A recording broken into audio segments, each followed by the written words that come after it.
Hello fellow garden gnomes. This weekend I am starting my onion and pepper seeds inside, so I thought I would shoot this quick video just showing you my seed starting setup.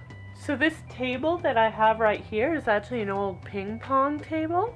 The front half here is where I'm doing all my seeding, and then the back half is where I have my heating pad and light setup, and I'll give you a closer look later. Here I have just a tablecloth sitting on top of the ping pong table so that I can spill soil or water or whatever as I'm doing my seeding, and I don't have to worry about it being difficult to clean up. I have some standard seed starting mix.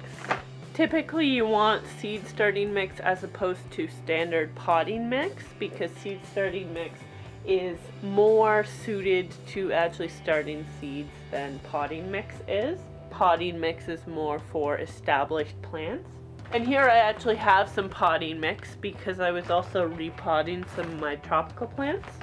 I have this tub here which I've sterilized with hot water and soap, and that is where I'm going to put my seed starting mix to moisten it. Basically I want to make sure that my seeds have the best start they can by giving them some adequate moisture, and I'm going to do that by moistening the seed starting mix before I even put it into my trays. So I have a trowel, some nice garden gloves, and a watering can. Then comes my trays. So my trays are composed of two parts. One is the bottom tray below, and that's so that when I have my plugs in there, any water will fall into the tray. And then here's one of the types of plug trays that I have.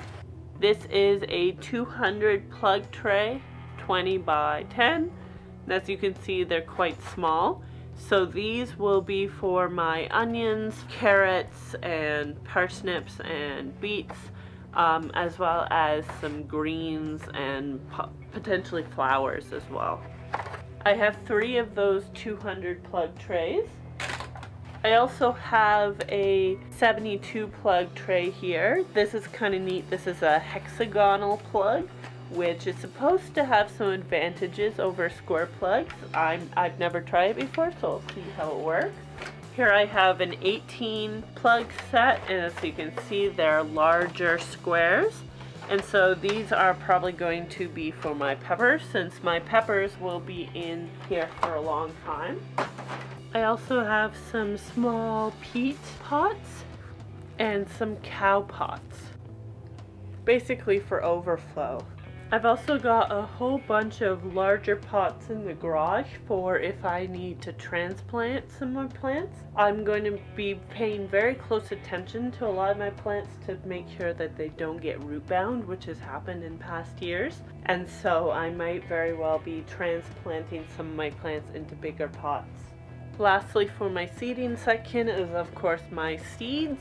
You might remember this from my sorting video. Now come take a closer look at my heating pad.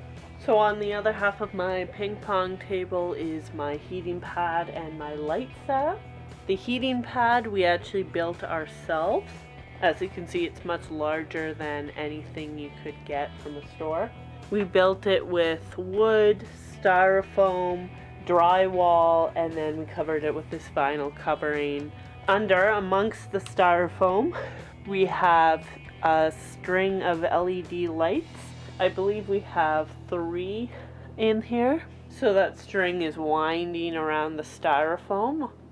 We plugged this in yesterday because we find that it's good to give it about a day to really warm up. Up above here we have 3 lights. These are actually new. We got these 3 fixtures on sale from a hardware store, and then I got a bunch of bulbs. And I'm really excited to try them because the bulbs are especially for plants as opposed to the bulbs which we had before, which were just kind of standard bulbs.